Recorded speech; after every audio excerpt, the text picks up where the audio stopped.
자, 오늘은 이해할 수 없는 그러므로의 사랑에 대해서 말씀을 전하고자 합니다. 하나님의 사랑은 타락한 죄성을 가진 우리 인간의 이성과 상식으로는 이해될 수가 없습니다. 자, 우리가 어머니의 눈물을 논리적으로 이해할 수 없잖아요. 여러분의 어머니가 흘리는 눈물을 H2O 플러스 NaCl이라고 말할 수 있나요? 어머니가 흘리는 눈물을 우리가 논리적으로 이해할 수 없는 것처럼 우리를 향하신 그 하나님의 사랑도 사실은 논리적으로 이해가 불가능합니다. 어떻게 전능하신 하나님의 피조물인 나를 사랑하실 수 있단 말입니까? 그것도 하나님이 나를 조건이 없이 절대적으로 영원히 사랑할 수 있다는 말입니까?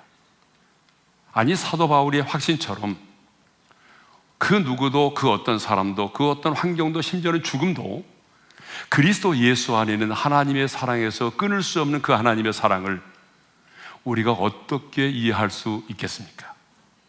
그래서 하나님은 호세아 선지자를 통해서 타락한 우리 인간의 이성과 상식으로는 이해될 수 없는 그 하나님의 사랑이 어떤 것인지를 말씀하고 있는 것입니다.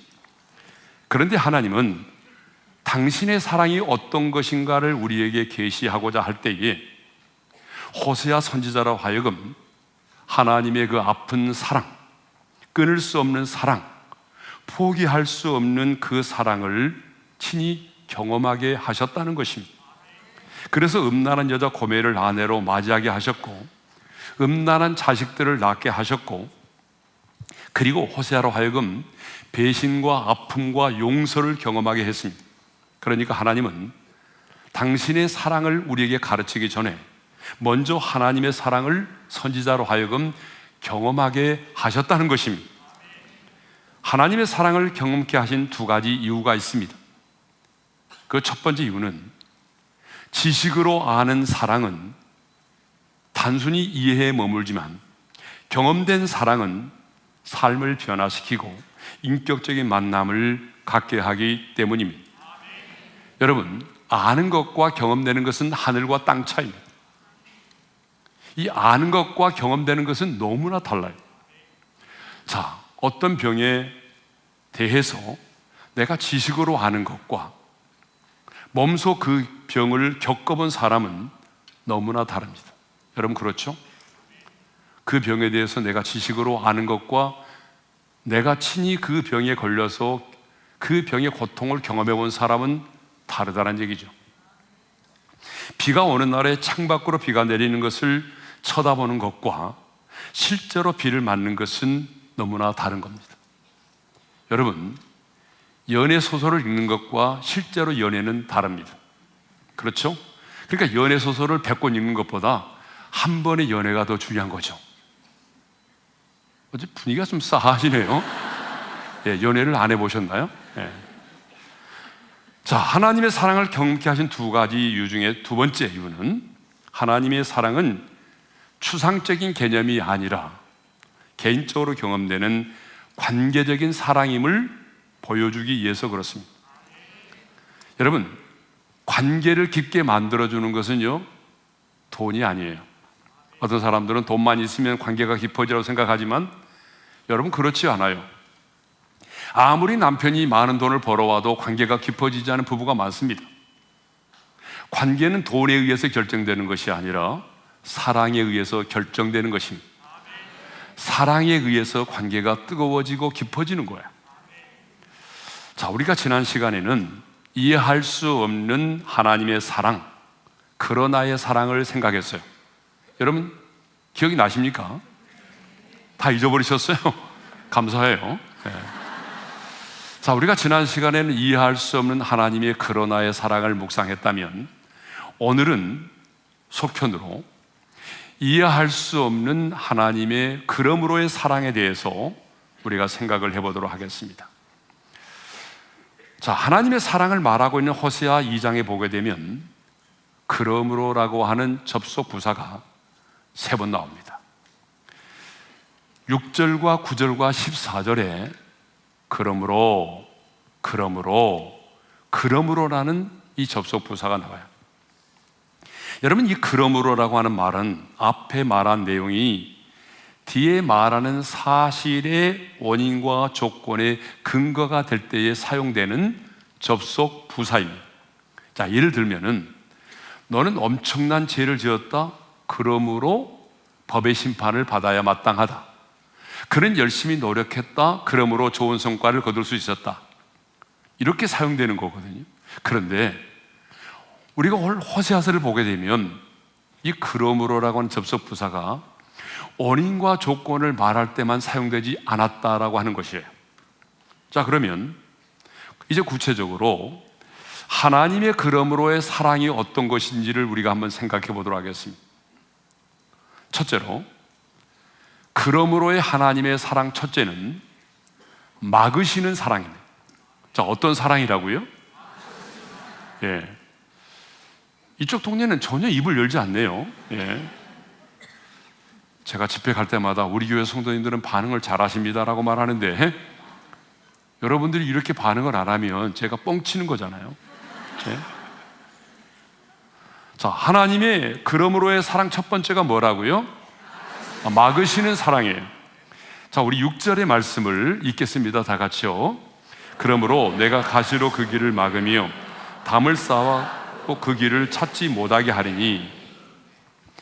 자, 호세아 2장은요 음란한 자식에 내린 하나님의 징계를 다루고 있어요. 호세아 선지자는 2장 2절에서 5절까지 이스라엘의 배신, 다시 말하면 영적인 음행을 지적하고 그 결과로 수치와 하나님의 심판이 따를 것을 경고했습니다. 그리고 권리어 6절에서 가시로 그 길을 막으며 담을 쌓아서 그 길을 찾지 못하게 하겠다라고 말씀을 하십니다. 여러분, 왜 하나님께서 가시로 울타리를 치시고 담을 쌓으시겠다라고 말씀을 하십니까? 더 이상 나아가지 못하도록 하기 위해서라는 거예요. 더 이상 음행의 길로 나아가지 못하도록 하기 위해서, 더 이상 이스라엘 백성들이 우상을 숭배하는 자리로 나아가지 못하도록 하기 위해서 하나님께서 가시 울타리를 치시고 담을 쌓으시겠다는 거예요. 그런데 우리말 성경에는요 뭐가 빠졌냐 그러면 이 보라라고 하는 말이 빠졌어요. 자, 우리가 원문을 직역해 보게 되면 그러므로 보라, 내가 그 가시로 그 길을 막으며 담을 쌓아 그로 그 길을 찾지 못하게 하리니, 이 보라가 들어가 있어요. 보라, 내가 하겠다, 이 말은 무슨 말입니까? 하나님의 주권적인 선언을 말하는 것입니다. 그러니까 이스라엘 백성들이 우상을 숭배하는 음행의 길을 하나님께서 내가 방관하지 않고 반드시 내가 가시와 담으로 그 길을 막겠다라고 하는 하나님의 주권적인 선언입니다. 내가 좌시하지 않겠다. 여러분, 우리에게 주시는 말씀이에요. 내가 가야 할 길을 버리고 이 좁은 길을 버리고 넓은 길로 나아간다면, 네가 우상을 숭배하는 길로 나아간다면, 네가 나와 멀어지는 그 길로 나아간다면 내가 방관하지 않겠다. 반드시 내가 너의 인생 가운데 개입하고 역사하겠다는 말이거든. 그러면 왜 하나님은 우리의 인생길에 이렇게 가시 울타리를 치시고 그 길을 막으시고 담을 쌓아서 그 길을 찾지 못하게 하실까요? 7절에 보게 되면 그 이유를 자세하게 설명하고 있어요. 자, 우리 7절의 말씀을 읽겠습니다. 다 같이요. 그가 그 사랑하는 자를 따라갈지라도 미치지 못하며 그들을 찾을지라도 만나지 못할 것이라. 그가 이르기를 내가 본 남편에게로 돌아가리니 그때 형편이 지금보다 나았음이라 하리라. 자, 거기 보게 되면 뭐라고 되어 있어요? 미치지 못하며 만나지 못할 것이라. 내가 본 남편에게로 돌아가리니 그랬어요. 자, 우상을 숭배함이 하나님을 떠나 사는 삶이 얼마나 헛된 것임을 깨닫고 다시 여호와께로 돌아오도록 하기 위함이라는 거예요. 지금도 우리 하나님은 당신의 자녀된 우리들이 신앙의 국경선을 넘어가고자 하면 방관하지 않으시고 사랑의 가시 울타리로 막으십니다. 저는 어릴 적에 시골에 살면서 가시 울타리를 많이 보았어요. 여러분 옛날에 시골에 사신 분들은 이런 가시 울타리를 많이 보았을 거예요. 그죠? 예. 저만 시골에서 살았나요? 시골에 가보게 되면 예전에는 이런 가시 울타리가 동네마다 많이 있었어요. 그런데 여러분, 이 가시 울타리는 어때요? 이 울타리를 넘어가려고 하게 되면 가시가 어떻게 하죠? 찌릅니다. 그러니까 넘어가고자 할지라도 가시가 찌르기 때문에 넘어가지를 못하는 거예요. 그래서 우리는 이 가시 울타리를 사랑의 가시 울타리라고 말합니다. 그냥 울타리가 아니라 사랑의 가시 울타리. 따라서 하겠습니다. 사랑의 가시 울타리. 우리 하나님은요, 이렇게 당신의 사랑하는 자녀들이 더 이상 세상의 넓은 길로 나아가지 못하도록, 하나님께로부터 멀어지지 못하도록 사랑의 가시 울타리를 치시고 담을 쌓아서 넘어가지 못하게 하십니다. 그러니까 하나님의 사랑은 어떤 사랑이에요? 막으시는 사랑입니다. 우리의 인생을 잘되게 하고 형통케 하는 것만이 사랑이 아니라는 거예요. 여러분 착각하면 안 돼요. 우리 인생을 잘되게 하고 형통하게 하는 것만이 무조건 그것이 하나님의 사랑이 아닙니다. 사랑의 가시 울타리로 막으시는 것, 담을 쌓아서 보지 못하게 하는 것도 역시 사랑입니다. 여러분 생각해 보세요. 이제 막 걸음마를 배운 어린 자녀가 신호등도 보지 않고 횡단보도를 향해 뛰어가려고 하면 어떻게 하죠? 그것을 지켜만 보는 부모가 있을까요? 그런 부모는 없어요. 이번에도 미국에 가보니까 제 어린 손자가 이제 막 달리기를 시작했는데 어리잖아요. 그 주차장에서 파킹을 하게 되면 문만 열면 뛰어가는 거예요. 얼마나 위험해요. 여러분 주차장에서 뛰어다니면 그처럼 위험한 게 없잖아요. 그러니까 제 딸이 막 혼내더라고. 너 왜 그러냐고. 왜 주차장에서 막 뛰어다니냐고. 여러분 마찬가지예요. 예. 자, 우리 하나님도 신앙의 국경선을 넘어가려는 우리를 여러 가지 방법으로 막으십니다. 만일 하나님께서 사랑의 가시 울타리를 치고 막아주시지 않았다면 어떻게 되었을까요? 담을 쌓아서 보지 못하게 하지 않았다면 저와 여러분은 아마 이 자리에 없을 거예요. 아마 지금쯤 신촌에 있을지도 몰라요. 예. 그런데 지금도 우리의 삶에 더 이상 세상의 길로 나가지 못하게 하는 사랑의 가시 울타리가 있습니다. 세상의 것을 바라보지 못하게 하는 담이 있어요. 그게 뭘까요? 때로는 사업의 실패입니다. 여러분, 때로는 여러분의 사업의 실패가 가시 울타리가 될 수도 있어요. 예? 때로는 경제적인 어려움, 때로는 내가 경험하는 인생의 질병, 때로는 내가 경험하는 어떤 관계의 아픔과 단절. 여러분 이런 것들이 뭐가요? 내 인생의 사랑의 가시 울타리가 될 수 있어요. 그러므로 하나님께서 잘 나가던 여러분의 인생을 멈춰서게 했다면 그 멈춰서게 만든 신호등이 바로 사랑의 가시 울타리인 줄로 믿습니다. 그러므로 왜 이런 고난과 아픔이 찾아왔느냐라고 불평하지 말고 더 큰 파멸을 막고자 작은 아픔을 주신 하나님의 사랑에 감사할 수 있기를 바랍니다. 사실 신앙생활을 하다 보게 되면 나만 고난을 당하는 것처럼 생각이 들 때가 있어요. 하나님의 말씀에 의해서 나의 자유를 억압당하는 것처럼 느껴질 때 있어요. 왜 이렇게 하나님은 하지 말라는 게 많은 거야?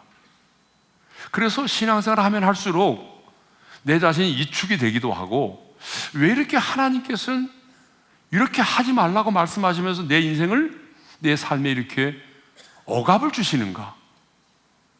사실 억압을 주시는 게 아니거든요. 엄밀하게 말하면 진정한 자유를 주시기 위함인데, 우리 입장에서는 그것이 뭐예요? 억압으로 다가올 때가 있단 말이에요. 예? 청소년 시절에 저도 참 불평이 많았어요. 그 불평이 뭐냐 그러면 밤마다 우리 집에서 드리는 가정 예배였어요. 여러분, 청소년 시절에 친구와 놀고 싶고 영화 구경도 하고 싶고, 그런데 이게 반드시 집에 있어야 돼. 그 시간에 밤마다 가정 예배를 드려야 되기 때문에 친구와 놀다가도 일찍 들어와야 되고, 얼마나 불편하냐면, 그래서 제가 나는 어쩌다가 이런 믿음의 가정에서 태어나가지고 이런 고통을 당해야 되는지 너무 불편한 거예요. 오히려 믿지 않은 친구들이 막 부러운 거예요.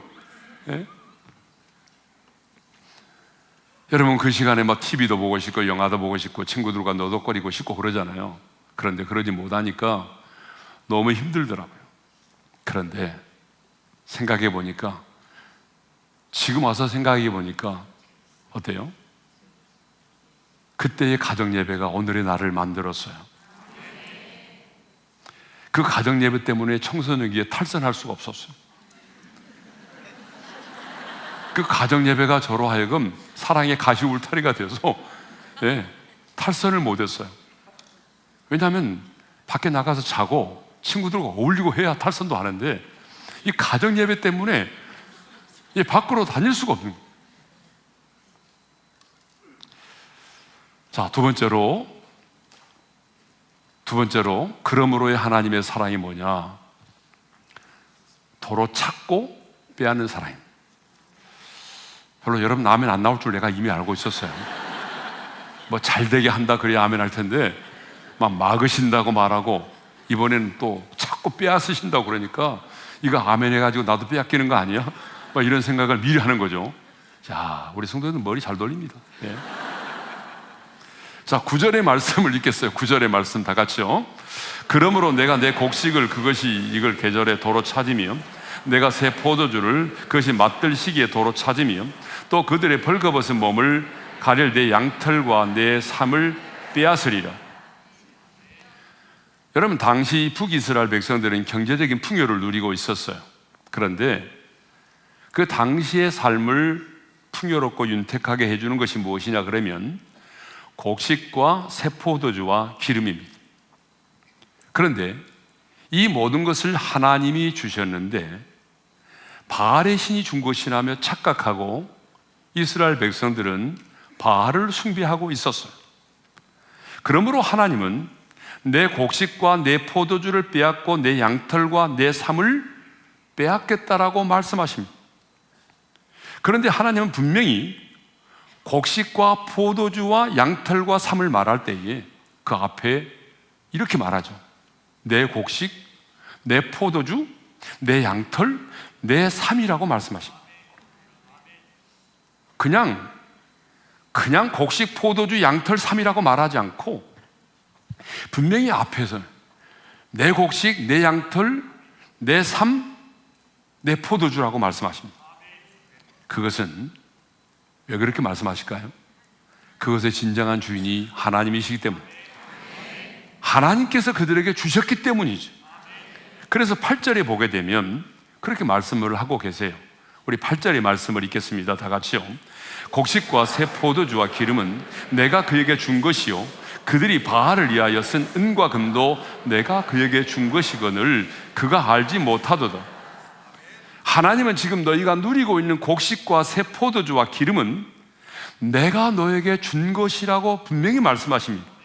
더 나아가 바알을 숭배하기 위해서, 치장하기 위해서 쓴 은과 금도 내가 너에게 준 것이라고 그렇게 말씀을 하십니다.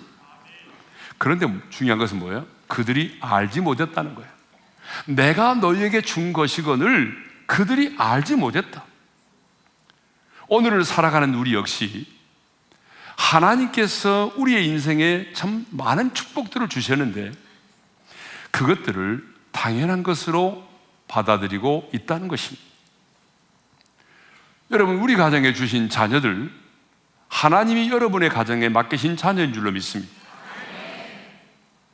그리고 자녀뿐만 아니라 여러분이 가지고 있는 그 달란트도 여러분이 스스로 갈고 닦은 것이 아니라 하나님께서 여러분 각 사람에게 맞는 다양한 달란트를 주셨습니다.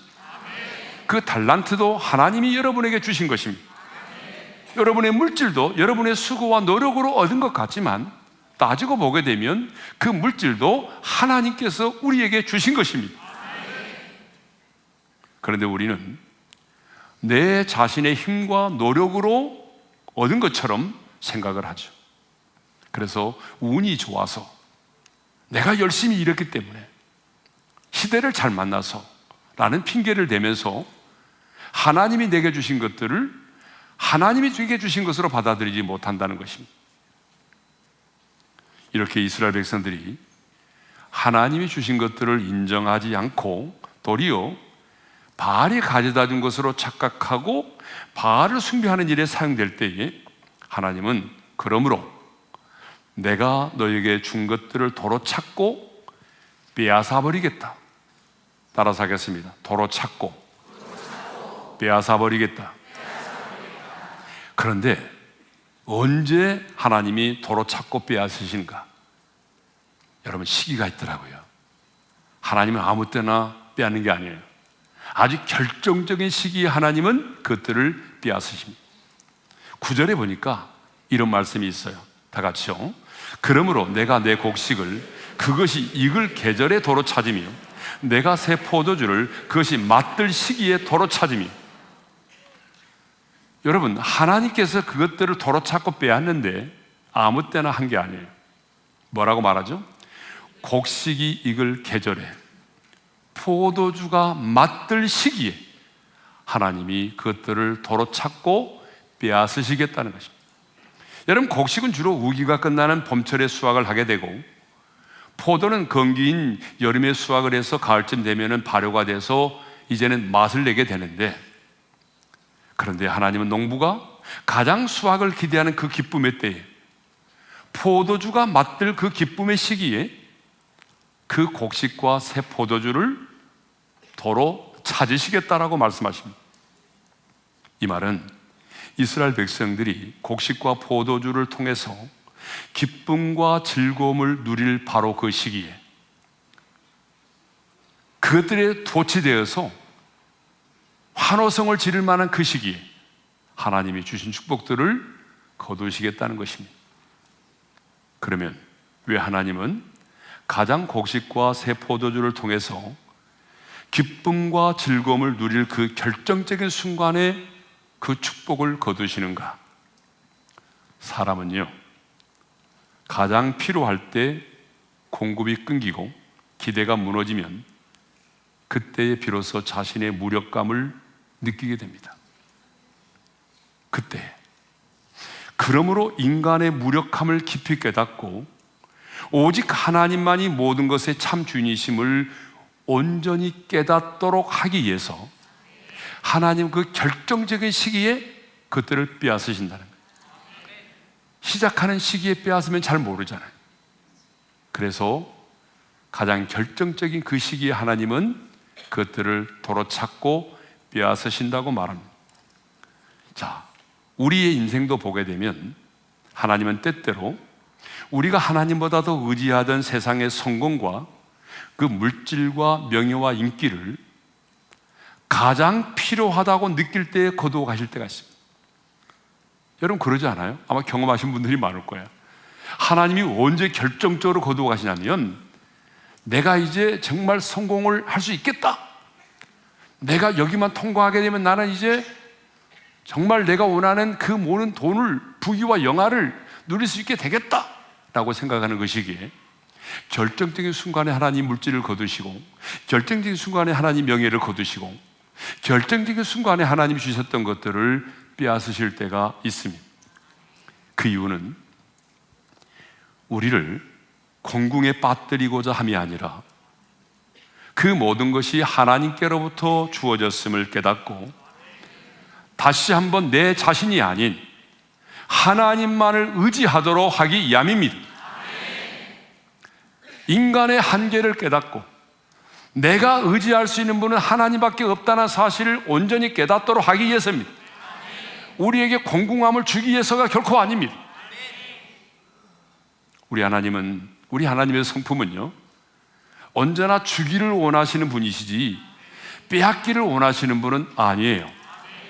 그러나 우리 마음이 교만해서 하나님의 은혜를 잊어버리고 살아간다면, 그래서 우리가 탐욕인 우상을 숭배하며 살아간다면, 하나님은 결정적인 시간에 우리가 누리고 있는 것들을 빼앗으십니다.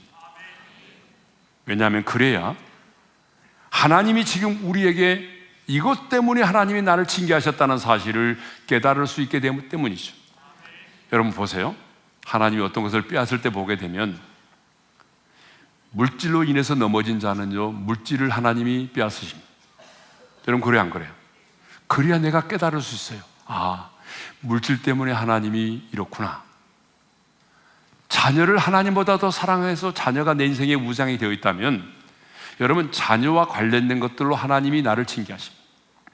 그래야 아, 그렇구나, 자녀로 인해서 내가 하나님과 멀어졌구나 하는 사실을 알게 되는 거죠. 여러분 그러잖아요. 여러분 자녀의 문제인데 다른 것을 건드리면 잘 모르잖아요. 그래서 하나님은 언제나 우리를 징계하시고 우리가 가지고 있는 것들을 빼앗을 때도 보게 되면, 내가 넘어지고 내가 멀어진 것들, 내가 의지했던 것들을 하나님은 심판도 하시고 빼앗으십니다. 하나님은 우리를 사랑하십니다. 사랑하기 때문에 여러분의 자녀된 우리들이 하나님이 주신 것들을 잊어버리고 도리어 우상을 숭배하며 살아가면은 우리에게 주신 것들을 빼앗고 도로 찾으십니다. 그 이유는 뭐죠? 그래야 내가 깨닫고 주께로 돌아올 수 있기 때문입니다. 그렇지 않다면 우리는 영원히 우상을 숭배하고 탐욕의 지배를 받으며 멸망의 길로 갈 수밖에 없기 때문입니다. 여러분 영원히 하나님을 잊어버리고 멸망의 길로 나갈 수밖에 없기 때문에 하나님은 우리를 징계하셔서라도, 우리가 가지고 있는 것들을 빼앗으시더라도 우리로 하여금 다시 하나님만을 의지하도록 만드신다는 거죠. 마지막 세 번째는 이로와 회복의 사랑입니다. 여기서는 라면이 많이 나올 거예요. 지금부터는. 그러므로의 하나님의 사랑 세 번째는 이로와 회복의 사랑입니다. 자, 9절에서 13절의 말씀을 보게 되면, 호세아 선지자는 하나님을 잊어버리고 바알을 섬기고 있는 이스라엘의 제약된 모습에 대한 하나님의 심판을 언급했어요.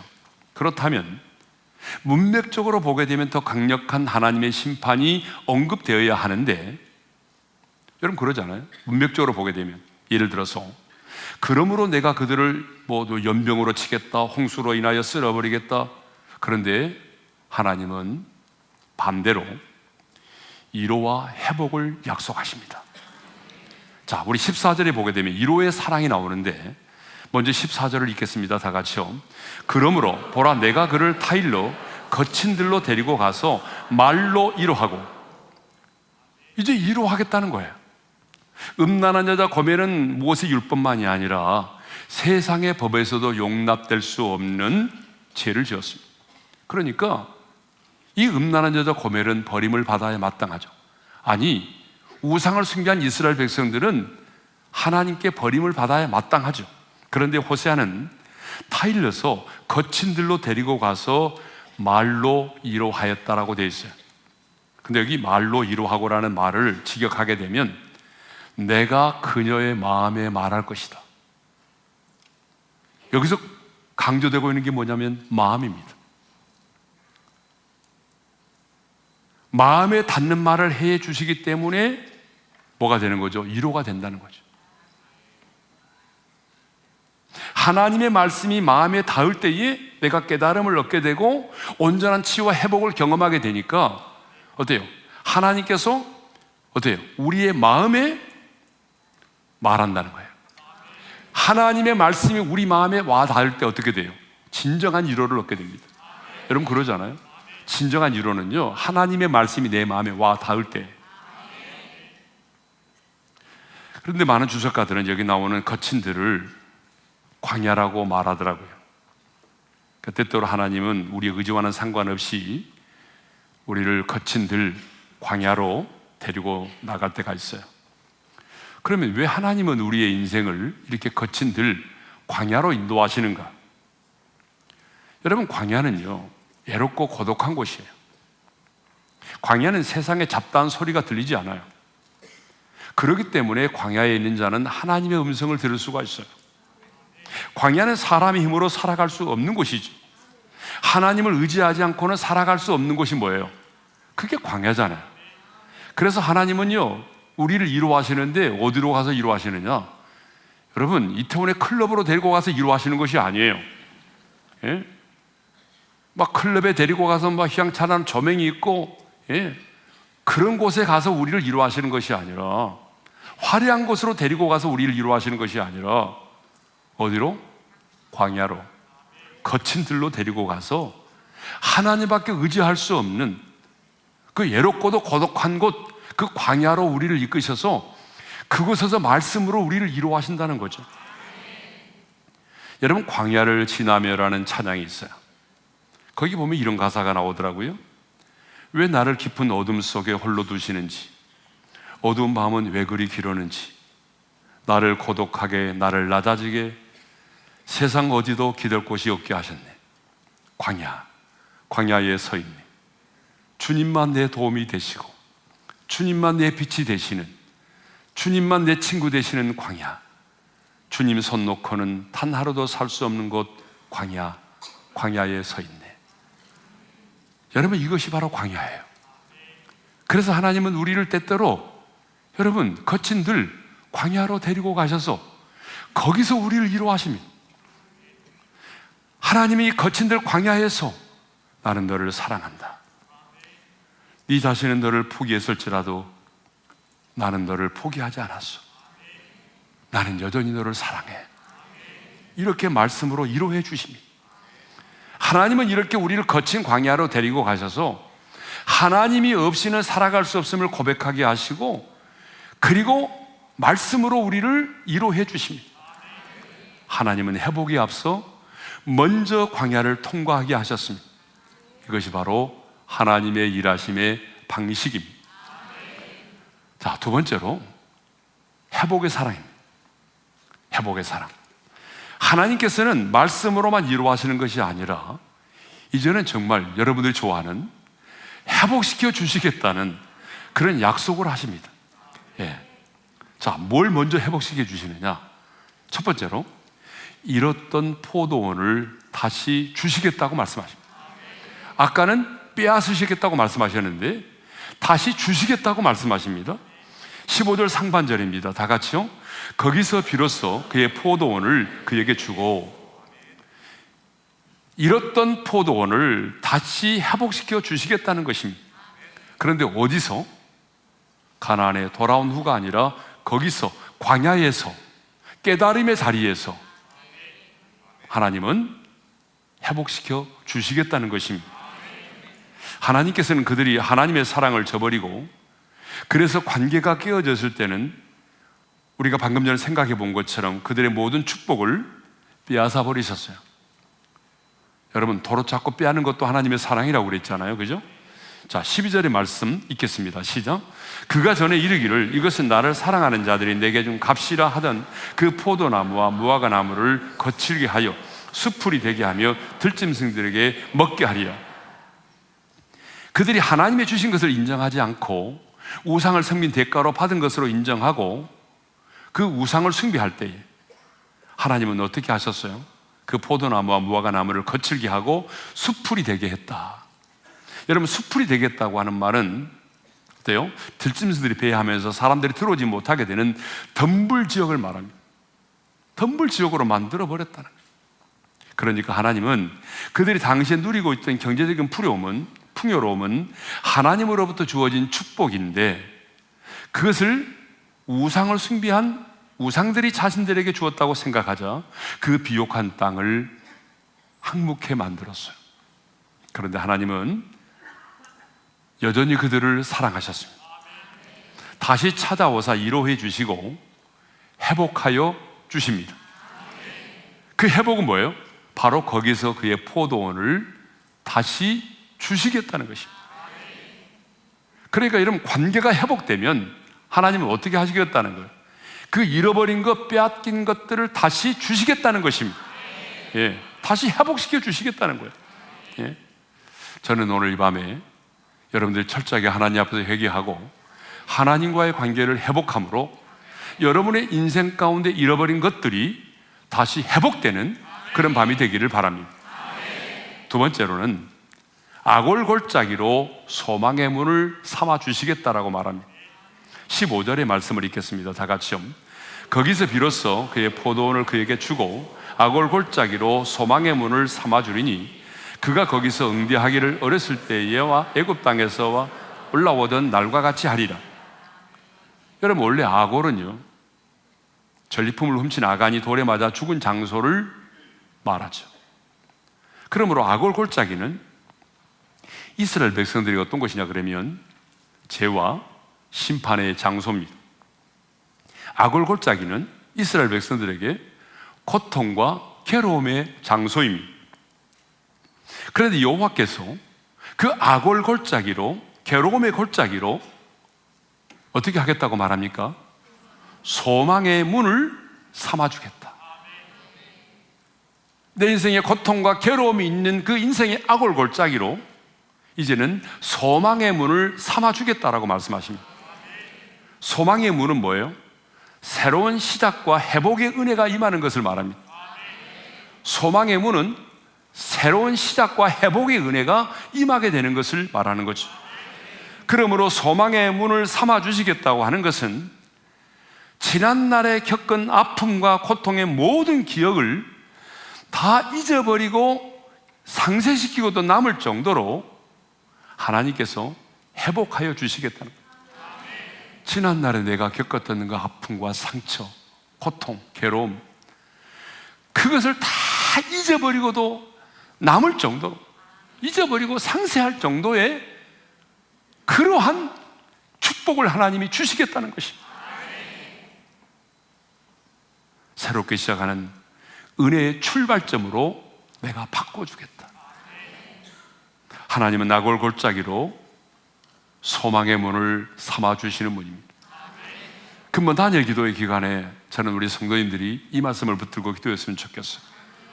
하나님, 내 인생에 아골골짜기가 소망의 문이 되게 도와주십시오. 아골골짜기로 소망의 문을 삼아주시겠다고 약속하신 하나님, 지금 내 인생이 아골골짜기에 있지만, 고통과 괴로움의 골짜기가 있지만, 하나님, 내 인생의 아골골짜기가 소망의 문이 되게 하여 주옵소서. 새로운 시작이 되게 도와주시고, 내가 지난날에 겪었던 고통과 괴로움을 잊어버리고도 남을 정도로 새로운 회복, 새로운 은혜의 시작이 되게 하여 주옵소서. 우리의 인생에도 아골골짜기가 있습니다. 그런데 우리가 회개하고 주께로 돌아오면 주님은 기다렸다는 듯이 내 인생의 아골골짜기로 소망의 문을 삼아 주십니다. 자, 그렇다면 이제 우리 모두가 이 그러므로의 사랑을 경험한 사람들인데, 그러므로의 이 사랑을 경험한 자는 어떻게 살아야 되는가? 너무 중요하죠. 그러므로의 은혜를 받고 사랑을 받고 끝나면 무슨 의미가 있겠습니까? 그 하나님은 우리에게 말씀하고 계십니다. 그러므로의 하나님의 사랑을 경험한 자는 반드시 두 가지를 해야 된다. 첫 번째가 뭐냐면 하나님의 그 은혜에 반응을 해야 된다는 것입니다. 그러므로의 사랑을 경험한 자는 첫 번째로 어떻게 하라고요? 하나님의 은혜에 반응을 해야 된다. 이렇게 하나님의 위로와 회복을 경험한 사람은, 아니 이해할 수 없는 하나님의 그러므로의 사랑을 경험한 자는 반드시 내게 베풀어진 그 하나님의 사랑과 은혜에 반응을 해야 된다는 것입니다. 그런데 하나님께서 그러므로의 사랑을 우리에게 허락해 주셨음에도 불구하고 반응을 하지 않은 분이 너무나 많아요. 자, 15절의 말씀을 다시 한번 읽겠어요. 다 같이 시작. 거기서 비로소 그의 포도원을 그에게 주고 아골골짜기로 소망의 문을 삼아주리니 그가 거기서 응대하기를 어렸을 때와 애굽 땅에서 올라오던 날과 같이 하리라. 거기 응대한다는 말이 나옵니다. 응대한다는 말은 히브리어로 아나라는 말인데, 이 단어의 의미가 뭐냐면 응답하다, 노래하다, 화답하다, 그 말. 그러니까 그러므로의 하나님의 사랑과 은혜를 경험한 자는 가장 먼저 내게 베풀어진 그 하나님의 사랑과 은혜에 대하여 내가 반응을 해야 되는데, 그 반응이 뭐냐면 내가 노래하는 것, 화답하는 겁니다. 그렇습니다. 하나님의 위로와 회복을 경험한 자는, 그러므로의 하나님의 사랑을 경험한 자는 반드시 그 사랑에 응답해야 합니다. 화답을 해야 합니다. 노래해야 합니다. 하나님의 말씀에 위로가 있고 소망의 문이 열린 그곳에서, 다른 곳에서가 아니라 하나님의 말씀에 위로가 있고 소망의 문이 열린 그곳에서 감사와 찬양을 주님께 드려야 한다는 것입니다. 그런데 어떻게 감사와 찬양을 드려야 되는가? 이렇게 말합니다. 애굽 땅에서 올라오던 날과 같이. 이스라엘 백성들이 430년의 종살이를 청산하고 애굽에서 해방되던 때를 말하죠. 여러분 한번 생각해 보세요. 430년 동안 애굽에서 종살이하던 백성들이, 여러분, 해방을 맞아서 애굽을 떠나던 그날, 그들의 마음이 어떠했을까요? 우리가 예수를 믿고 죄와 사망의 법에서 해방되던 그날, 여러분, 그날의 감격을 혹시 기억하고 있나요? 내가 예수님을 영접함으로 말미암아 죄와 사망의 법에서 해방되는 그날의 감격, 그때의 심정으로 하나님을 노래하라는 것이에요. 홍해를 건넜을 때 여러분, 이스라엘 백성들은 어떠했나요? 홍해를 건넜을 때에 미리암을 비롯한 모든 여성들은 어떻게 했어요? 속옷치며 춤을 추며 하나님을 찬양했어요. 이스라엘 백성들이 애굽 땅에서 올라오던 날에 하나님을 찬양하고 홍해를 건넌 직후에 하나님을 찬양했던 것처럼, 우리도 그러므로의 사랑을 통해서 깨닫게 하시고 말씀으로 이루하시고 아굴골짜기로 소망의 문을 열어주신 그 하나님께 노래해야 합니다. 감사와 찬양을 드려야 됩니다. 그것이 뭐예요? 여러분, 예배이고 간증입니다. 두 번째로, 어떻게 우리가 그러므로 하나님의 사랑을 경험한 자는 어떻게 해야 되느냐? 두 번째로, 하나님만이 내 인생의 주인 되심을 고백해야 됩니다. 하나님만이 내 인생의 주인이십니다라고 고백해야 된다는 거예요. 16절의 말씀을 읽겠습니다. 다 같이요. 여호와께서 이르시되 그날에 네가 나를 내 남편이라 일컫고 다시는 내 바알이라 일컫지 아니하리라. 여러분, 이 말은 다시는 내 바알이라 일컫지 않고 네가 나를 내 남편이라 일컬으리라, 이 말은 관계가 회복되었음을 말하죠. 과거에 그들은 내 남편인 하나님을 떠나서 바알을 자신들의 남편이라고 인식하며 살았어요. 여러분, 바알이라고 하는 명칭이 뭐냐 그러면 문맥에 따라서 때로는 주인, 남편으로 사용이 되었어요. 그런데 하나님은 그들을 심판하시고 회복시키실 때는 그들이 자신을 내 바알이라 일컫지 아니하고 내 남편이라 부르게 될 것이라고 하셨어요. 그러므로 이 말은 하나님의 사랑을 경험한 자는 반드시 이제는 하나님만이 내 인생의 주인이십니다 라고 고백할 수밖에 없다는 거예요. 그래서 23절을 보게 되면 그들은 이르기를 주는 내 하나님이시라 하리라. 그렇습니다. 하나님의 진정한 위로와 그리고 회복을 경험한 자는, 그러므로의 이해할 수 없는 하나님의 사랑을 경험한 자는, 하나님과의 관계를 회복한 자는 반드시입니다. 반드시 두 가지를 하게 돼 있어요. 첫째로, 그 하나님의 사랑과 은혜에 반응하게 돼 있습니다. 응대하리라, 화답하게 되어 있습니다. 그리고 그 하나님을 찬양하게 되어 있어요. 두 번째로, 하나님만이 내 인생의 주인이십니다. 하나님만이 내 인생의 주인이십니다. 이 고백이 반드시 따르게 되어 있어요. 여러분들이 이런 놀라운 하나님의 위로와 사랑을 경험했음에도 불구하고 이런 하나님의 사랑에 화답하지 못하고 여전히 여러분의 인생의 주인으로 살아간다면 여러분은 아직 그러므로의 이 하나님의 사랑을 경험하지 못한 사람입니다. 저는 근본 이 다니엘 기도회, 오늘 우리가 기도의 제목을 정하는 날인데, 하나님, 그러므로의 하나님의 사랑을 경험하게 하시고 하나님의 위로를 경험하게 하시고 내 인생의 악골골짜기가 변하여 소망의 문이 되게 해주셔서 나도 하나님이 내게 베푸신 그 은혜에 화답하게 도와주십시오. 목청을 둬도 하나님께서 베푸신 그 은혜와 사랑을 노래하게 도와주십시오. 하나님만이 내 인생의 주인이십니다라고 고백하며 살아가게 도와주십시오. 이 놀라운 간증이 우리 모두에게 있기를 주님의 이름으로 축원합니다.